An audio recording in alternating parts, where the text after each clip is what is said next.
Hello friends, नमस्कार। आप देख रहे हैं free mind study by R K sir और हम पढ़ रहे हैं राजस्थान का इतिहास।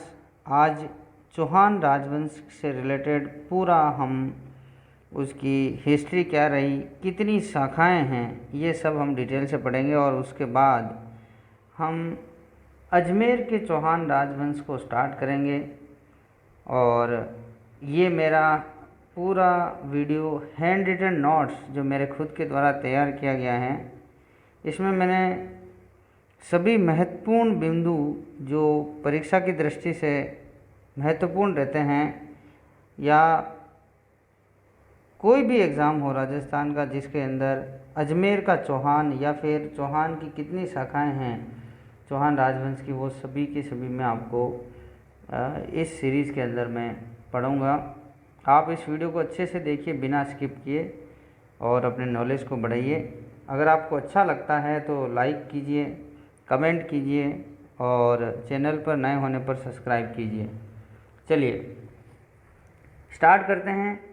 सबसे पहले वासुदेव चौहान जो कि सांभर के वहाँ पे उन्होंने स्थापना करी थी चौहान राजवंश की सांभर में 551 ईस्वी के अंदर। तो इस तरीके से आपको याद रखना है। अजय राज 1113 अजमेर के अंदर, लक्ष्मण चौहान 960 ईस्वी में नाडोल के अंदर, कीर्तिपाल 1181 जालोर के अंदर, लुम्बा चौहान 1311 ईस्वी सिरोही के अंदर, गोविंद राज फर्स्ट 1194 ईस्वी रणथंभौर, हाड़ा देव देवा 1242 ईस्वी बूंदी के अंदर, माधो सिंह फर्स्ट 1631 कोटा, झाला मदन सिंह 1638 झालावाड़। तो इस तरीके से ये आपने किस किस शासक के द्वारा चौहान राजवंश की कौन से सन में स्थापना करी, ये आपको याद रखना है। अब मैं इसको एक बार सीक्वेंस वाइज बता देता हूँ कालक्रम के अनुसार। सबसे पहले देखिए, सांभर के चौहान आए 551 ईस्वी में, फिर नाडोल के 960 ईस्वी में, अजमेर के 1113 ईस्वी में, जालोर के 1181 ईस्वी में, रणथंभौर के 1194 ईस्वी में, फिर बूंदी 1242 ईस्वी में, फिर सिरोही 1311 ईस्वी में, कोटा 1631 ईस्वी में और अंतिम झालावाड़ जो कि झाला मदन सिंह जी के द्वारा 1638 ईस्वी के अंदर। कोटा 1631 और झालावाड़ 1638। इस तरीके से ये सारे के सारे कुल 9 शाखाओं के अंदर आपको चौहान राजवंश पढ़ना है। और मैं आज आपको पूरा इसमें काफ़ी कुछ बता दूंगा कि इसकी हिस्ट्री किस तरह से रही है, चौहानों की उत्पत्ति के सिद्धांत क्या रहे हैं, किस किस तरीके से कौन से जो इतिहास वेदत है उसने क्या उसके मत रहे हैं, वो सभी आप लोग पढ़ेंगे। और चौहान राजवंश की अजमेर की शाखा को भी हम पढ़ेंगे। देखिए स्टार्ट कर रहे हैं चौहानों की उत्पत्ति के सिद्धांत। सबसे पहले अग्निकुंड का जो सिद्धांत है वो चंद्रबरदाई, जिसने पृथ्वीराज रासो के अंदर इसका उल्लेख किया था कि आबू में एक यज्ञ किया था गुरु वशिष्ठ ने वहाँ पे, और 4 योद्धाओं की वहाँ पे उत्पत्ति हुई थी, परमार, प्रतिहार, सोलंकी और चौहान, जिसको चौहान भी कहते हैं, और सोलंकी को चालुक्य कहते हैं। इस तरीके से आपको याद रखना है। दूसरा, इसका जो समर्थन करने वाले जो आपके इतिहास वेदा हैं, जिसको हम राजस्थान का अबुल फजल कहते हैं, मोहम्मद नैनसी, सूर्यमल मिश्रण, इन्होंने भी इनका समर्थन किया है। सूर्यवंशी चौहानों को बताया है पृथ्वीराज विजय, जिसने जयानक ने लिखी थी। फिर हमीर महाकाव्य नयन चंद्र सूर्य ने लिखी, हमीर रासो जोधराज ने लिखी, और गौरी शंकर हीराचंद ओझा, इन्होंने भी सूर्यवंशी चौहानों को बताया है। चंद्रवंशी किसने बताया? आबू का जो शिलालेख है 1320 ईस्वी में मिला था। आबू का शिलालेख 1320 ईस्वी में उसका मतलब लेखन किया गया था, वहाँ भी चंद्रवंशी बताया था।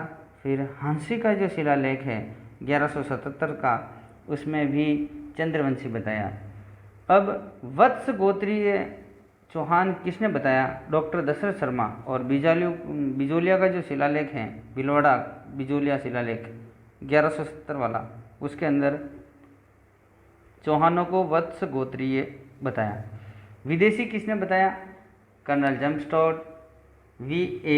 स्मिथ, इन्होंने बताया था। खज्र जाति D.R. भंडारकर ने बताया था। ब्राह्मण किसने बताया?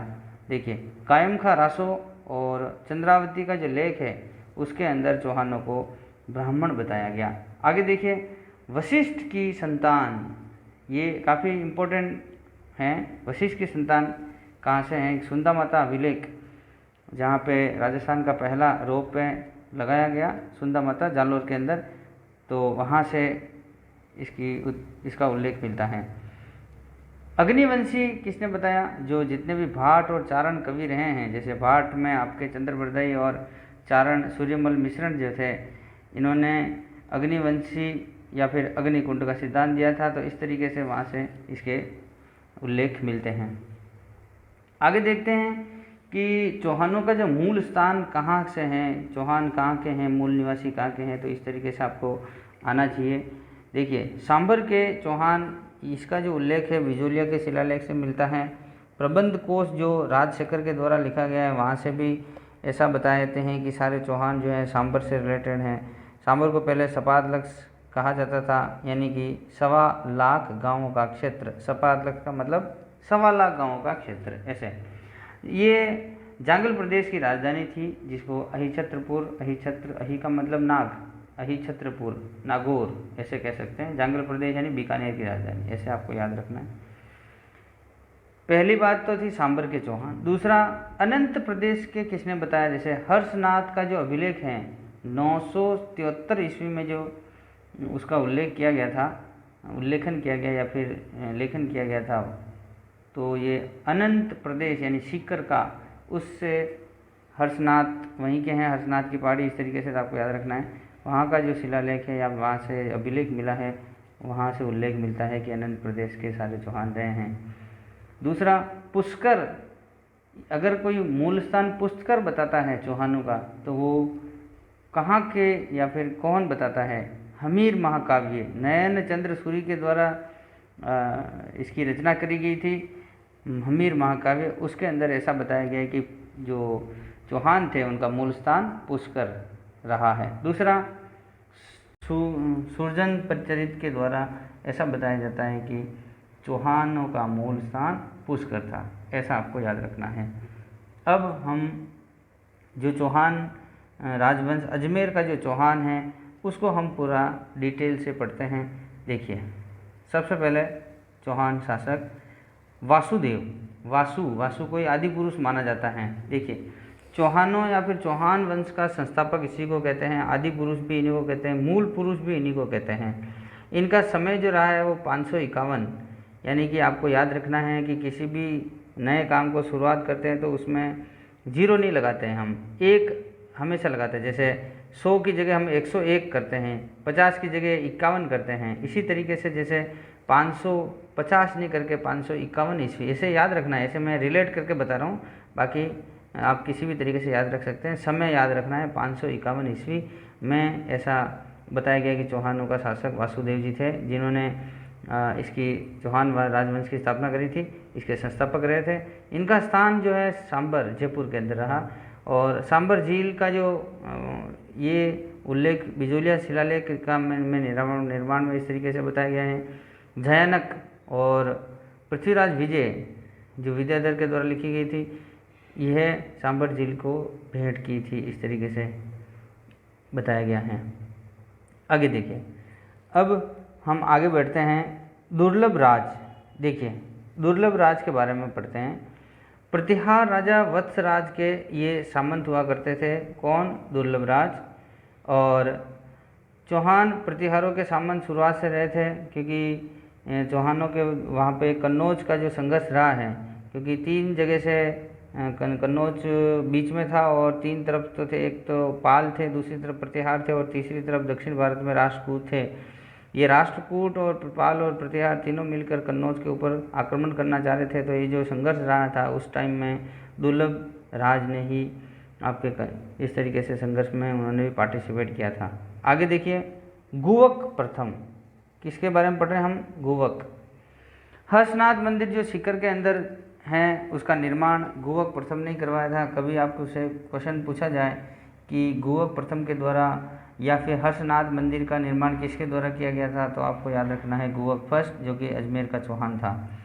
आगे देखिए, चौहानों का जो कुल देवता है, चौहानों की कुल देवी है, इस तरीके से कौन कौन सी हैं, तो ये आपको याद रखना है। चौहानों का कुल देवता हर्षनाथ को मानते हैं और कुल देवी जो है सांबर माता को माना जाता है।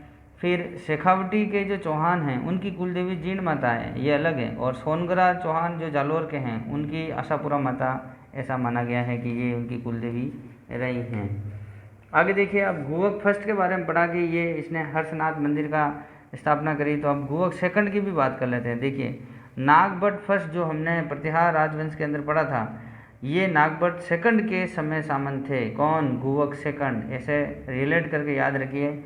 और कन्नौज के राजा भोजराज की बहन कलवती से इनका विवाह किया गया था, ऐसा आपको याद रखना है। अब देख रहे हैं हम चंदन राज, इनकी पत्नी का नाम रुद्राणी या आत्मप्रभा था। यौगिक क्रियाओं में ये निपुण थी। कौन? रुद्राणी। आगे देखिए, शिव भक्ति थी, इनकी जो पत्नी थी ये क्या थी? शिव भक्ति में थी, जिसने शैव संप्रदाय या शैव संप्रदाय से रिलेटेड इन्होंने इस तरीके से बोला। और हमेशा पुष्कर में ये 1000 दीपक जलाया करती थी। कौन? चंद्राणी। किसकी पत्नी थी ये? चंदन राज की पत्नी थी। आगे देखिए, वाकपति राज फर्स्ट, प्रथम चौहान राजा जिसने महाराजा और इन्होंने कुल मिलाकर 188 युद्ध लड़े, ऐसा बताया गया है। आगे देखिए, सिंह राज, ये एक ऐसे शासक थे जिन्होंने परम भट्टारक महाराजा धीराज की उपाधि धारण करी।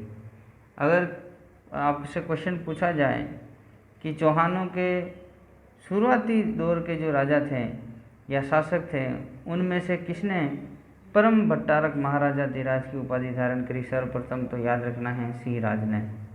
आगे बढ़िए, विग्रहराज सेकंड, विग्रहराज सेकंड के बारे में पढ़िए। प्रथम शक्तिशाली शासक, क्योंकि विग्रहराज चतुर्थ भी हम आगे पढ़ेंगे, इसलिए हम इनको भी कह रहे हैं कि ये पहले शक्तिशाली शासक ऐसा माना जाता है। चालुक्य राजा मूलराज फर्स्ट को पराजित कर मृगकच्छ में आशापुरी माता मंदिर का निर्माण करवाया था, ऐसा आपको याद रखना है। दूसरा, इनकी जो उपाधि थी वो थी आपकी खुर रजोंदकार, खुर रजोंदकार, खुर रजोंदकार।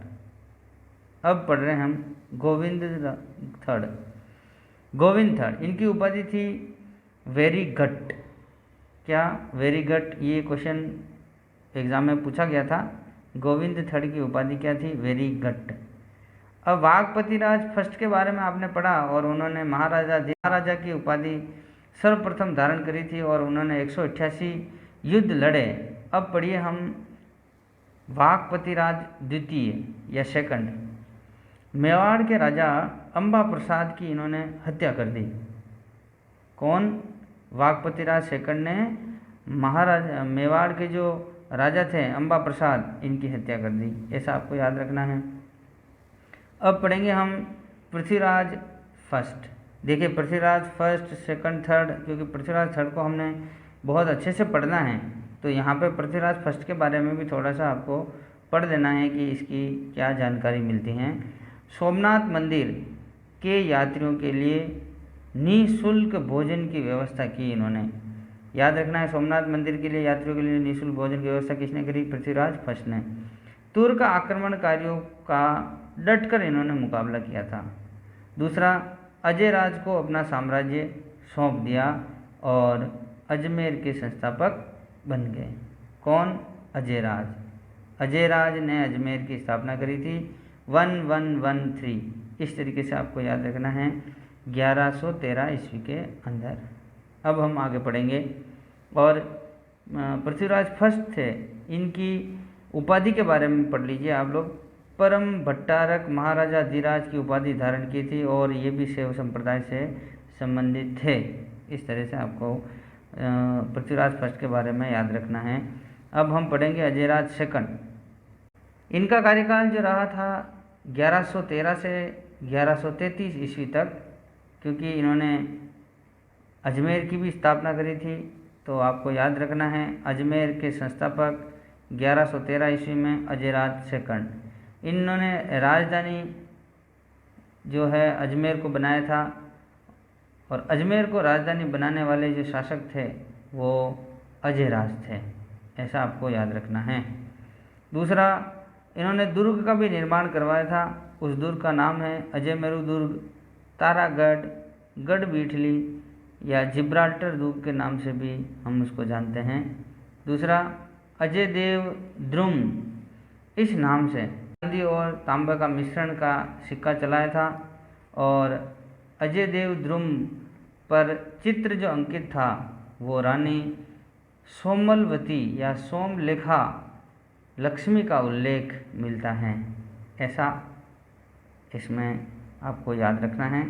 दूसरा, प्रथम चौहान राजा जिसने सिक्के चलाए, ये बहुत ही अच्छी इम्पोर्टेंट लाइन है।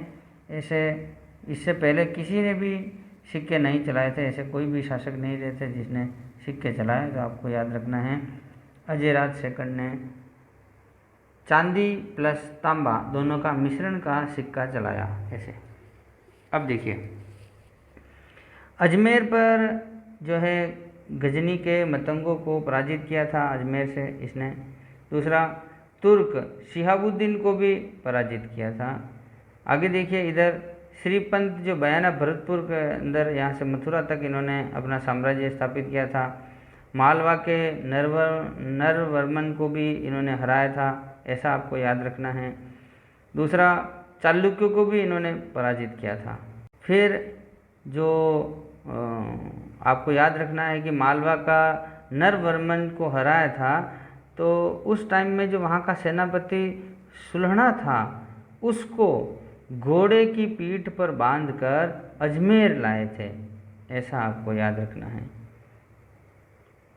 और ये तो उसके सेनापति को तो वहाँ पे आपके अजमेर लेके आ गए थे अजयराज सेकंड, और चाचिक और सिंगुल यशोराज इनकी वहाँ पे उन्होंने हत्या कर दी थी, ऐसा आपको याद रखना है। ये भी शैव संप्रदाय से संबंधित थे, और दिगंबर और श्वेतांबरों के जो बीच शास्त्रार्थ दंगल की इन्होंने एक बार अध्यक्षता भी करी, और पार्श्वनाथ मंदिर के लिए स्वर्ण कलश चढ़ाया था। किसने चढ़ाया था? अजयराज सेकंड ने। अब आगे देखिए, कर्नल जेम्स टोड के द्वारा 7वीं शताब्दी में अजयपाल या अजयराज फर्स्ट के द्वारा अजयमेरु दुर्ग का निर्माण करवाया गया था।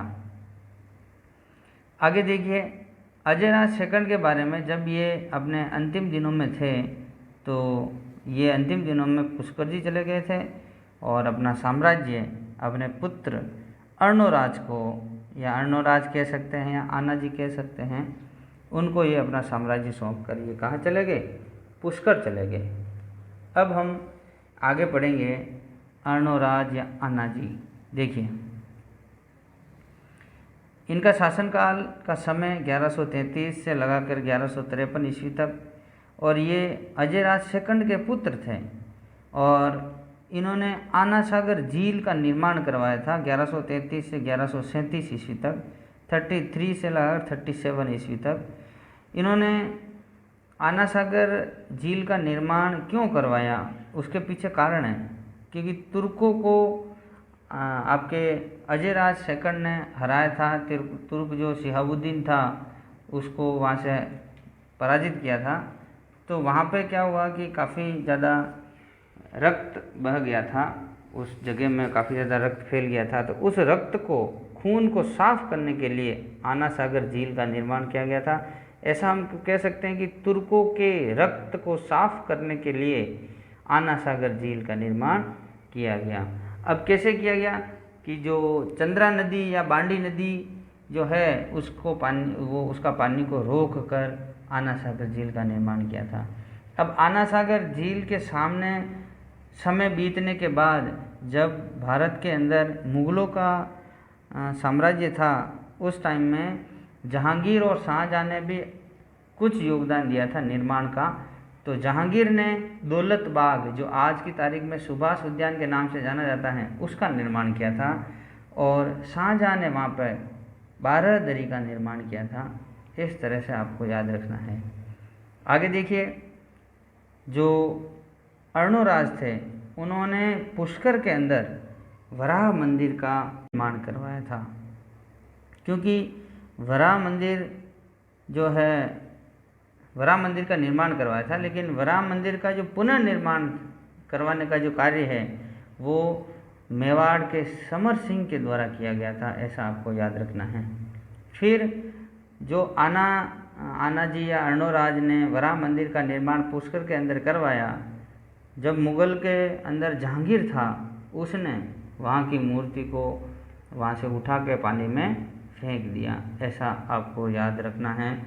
फिर नूरजहाँ की माँ अस्मत बेगम, ये नूरजहाँ की माँ वही जो आपके मुमताज़ की माता जी हैं, जिन्होंने इत्र का आविष्कार भी यहीं पे किया था। अब आगे देखिए आप। फिर इनके दरबारी जो कवि थे धर्मघोष और देवघोष, ये इनके दरबारी कवि थे, किनके? अर्णोराज के, ऐसा आपको याद रखना है। देखिए, अब अर्णोराज के 2 पत्नियां थी। पहली पत्नी सुधवा, दूसरी कांचन देवी। जो सुधवा थी उसके पुत्र और कांचन देवी के पुत्र, दोनों अलग अलग जो पत्नियां थी, उनके कुल मिलाकर 4 पुत्र थे। अब देखिए, जो जगदेव था, जगदेव, विग्रहराज चतुर्थ और देवदत्त, ये सुधवा के पुत्र थे, और कांचन देवी के सोमेश्वर थे। तो जो सोमेश्वर थे उनसे फिर पुत्र होगा जो वो पृथ्वीराज थर्ड आएगा, और सुधवा से जो पुत्र था उसको हम कहेंगे विग्रहराज चतुर्थ। अब अर्णोराज के शासनकाल के अंदर ये जगदेव जो हैं उन्होंने अपने जो पिताजी हैं अर्णोराज, इनकी इन्होंने क्या कर दी? हत्या कर दी। जैसे ही इन्होंने हत्या करी तो इनको जगदेव को पितृहंता राजा घोषित कर दिया, क्योंकि जो पिताजी की हत्या करता है उसको पितृहंता बोलते हैं। जैसे हत्या करी तो फिर क्या हुआ, ये भाइयों के अंदर आपस में इस तरीके से लड़ाई झगड़ा होने लग गया कि पिताजी की हत्या कर दी। तो फिर जो विग्रहराज हैं, विग्रहराज चतुर्थ ने अपने भाई जगदेव की हत्या कर दी और ये राजा बन गए। कौन? विग्रहराज चतुर्थ। अब आगे हम पढ़ेंगे विग्रहराज चतुर्थ। देखिए, विग्रहराज चतुर्थ का जो शासनकाल है वो 1153 भी माना जाता है, 1158 से भी माना जाता है, और कहाँ से कहाँ तक माना जाएगा? 1164 तक। अब याद रखिए कि अर्णोराज की सुधवा की पत्नी, सुधवा जो इनकी पत्नी थी अर्णोराज की, उससे उत्पन्न पुत्र था, वो था विग्रहराज चतुर्थ, जो काफ़ी मतलब एक शक्तिशाली राजा हम कहेंगे, और इनके बारे में आपको अच्छे से पढ़ना है। अब आगे देखिए, इनका शासनकाल जो है वो सपादलक्ष अजमेर का स्वर्णकाल के रूप में हम लोग मानते हैं। दूसरा, इनकी उपाधि बहुत सारी हैं, जैसे विशलदेव, कवि बंधु, कटिबंधु, तुरुष्कपति याद रखना है, परम भट्टारक, महाराजा धीराज, ऐसा भी कहते हैं। दूसरा, इन्होंने एक आक्रामक या आतंकी इस तरह की जो जाति थी, भंडानक जाति, भरतपुर मथुरा इस साइड में रहती थी, उसका पूर्ण रूप से उन्होंने दमन किया था। दिल्ली और झांसी तक इन्होंने विजय प्राप्त कर ली थी, वहाँ तक इन्होंने अधिकार कर लिया था 1157 ईस्वी तक। और एक प्रथम ऐसे शासक थे, चौहान प्रथम शासक, जिन्होंने दिल्ली तक अपना साम्राज्य स्थापित किया, या फिर ऐसा कह सकते हैं कि दिल्ली पर अधिकार करने वाला पहला शासक, पहला प्रथम चौहान राजा जिसको हम कहेंगे विग्रहराज चतुर्थ। अब आगे देखिए, इनके दरबारी कवि सोमदेव थे जिन्होंने ललित विग्रहराज ग्रंथ की रचना करी थी और इसमें विग्रहराज चतुर्थ और देसल देवी जो इनकी पत्नी थी इनके प्रेम प्रसंग की जानकारी मिलती हैं। एक और हरकेली नाटक जो कि संस्कृत भाषा के अंदर हैं और ये विग्रहराज चतुर्थ के द्वारा खुद के द्वारा लिखा गया है, ऐसा आपको याद रखना है। कभी पूछा जाए कि विग्रहराज चतुर्थ के द्वारा लिखा गया ग्रंथ कौन सा है तो आप बताएंगे हरिकेली नाटक जो कि संस्कृत भाषा में है। इसमें महाभारत का जो अर्जुन और शिव के जो रोल हैं उसका युद्ध का जो वर्णन है वो आपका हरिकेली नाटक के अंदर इनका वर्णन किया गया है। नरपति नाल जो इनके वहाँ पे दरबारी कवि थे, इन्होंने बीसलदेव रासों की रचना करी और ये गोडवाड़ी भाषा के अंदर लिखा गया है। इसमें राजमती और विग्रहराज चतुर्थ के प्रेम प्रसंगों की जो है इनका उल्लेख मिलता है। देखिए, ललित विग्रहराज के अंदर बीसलदेव कह सकते हैं या फिर विग्रहराज चतुर्थ और देसल देवी के प्रेम प्रसंग की जानकारी ललित विग्रहराज में मिलती है जिसके जो लेखक हैं वो सोमदेव हैं। लेकिन बीसलदेव रासों में आपके विग्रहराज चतुर्थ और राजमती के प्रेम प्रसंगों की जानकारी मिलती हैं और ये बीसलदेव रासों नरपति नाले के द्वारा उत्कीर्ण हैं या रचनाकार इसके कौन है, नरपति नाले। आगे देखिए, संस्कृत पाठशाला जिसका निर्माण इन्हीं विग्रहराज चतुर्थ के द्वारा किया गया था। इस संस्कृत पाठशाला का निर्माण के बाद जब ये यहाँ पे तो कुतुबुद्दीन ऐबक ने इसको तोड़ दिया था वहाँ से। ये मोहम्मद गौरी का गुलाम था, कौन, कुतुबुद्दीन ऐबक, तो इसने वहाँ से तोड़ाकर वहाँ पे 2.5 दिन का झोपड़ा बना दिया था और 2.5 दिन का झोपड़ा जैसे ही बनाया तो ये वो राजस्थान की प्रथम मस्जिद बन गई थी, ऐसा हम लोग कह सकते हैं, जो कि 1194 ईस्वी के अंदर ये ऐसा हो गया था। अब भारत की प्रथम मस्जिद जो है, राजस्थान की प्रथम मस्जिद हम उसको कह देंगे 2.5 दिन का झोपड़ा, और भारत की अगर प्रथम मस्जिद अगर आपसे पूछा जाए तो याद रखना है दिल्ली के अंदर है कुव्वत उल इस्लाम, कुव्वत उल इस्लाम, ये दिल्ली के अंदर है जो कि भारत की प्रथम मस्जिद है। दूसरा, जॉन मार्शल, इनका जो 2.5 दिन में होने के कारण ऐसा बताया कि इसको 2.5 दिन का झोपड़ा कहते हैं।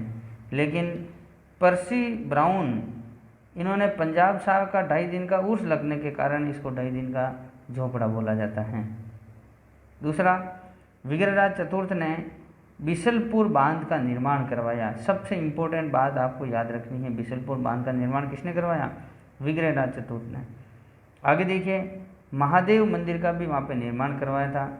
दूसरा, धर्मघोष के कहने पर, धर्मघोष एक वहाँ पे एक विद्वान थे, उनके कहने पर एकादशी के दिन पशु हत्या पर रोक लगवा दी। ये कार्य सबसे अच्छा काम करवाया, धर्मघोष के कहने पर 11 के दिन पशु हत्या पर रोक।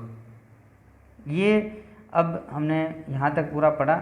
अब हमें लास्ट वाला जो पृथ्वीराज चौहान तृतीय हैं उसके बारे में काफ़ी अच्छे से पढ़ना है, इसलिए हम इस वीडियो को यहीं पे अभी रोकेंगे और दूसरा इसका पार्ट 2 हम बनाएंगे अजमेर के चौहानों का, जो कि आपके लिए काफ़ी ज़्यादा इम्पोर्टेंट रहेगा। देखिए, ये मेरा प्रयास हैंड रिटन नोट्स का कैसा है, आप अपने जो प्रतिक्रिया हैं वो लाइक और कमेंट के ज़रिए दीजिए, जिससे कि मैं और आगे की वीडियो अच्छे से बना पाऊँ। और अगर आपने चैनल को सब्सक्राइब नहीं किया है तो चैनल को सब्सक्राइब कीजिए, जिससे कि मेरे वीडियो आप तक लगातार पहुंचते रहें। मिलते हैं नेक्स्ट वीडियो में। ओके, धन्यवाद।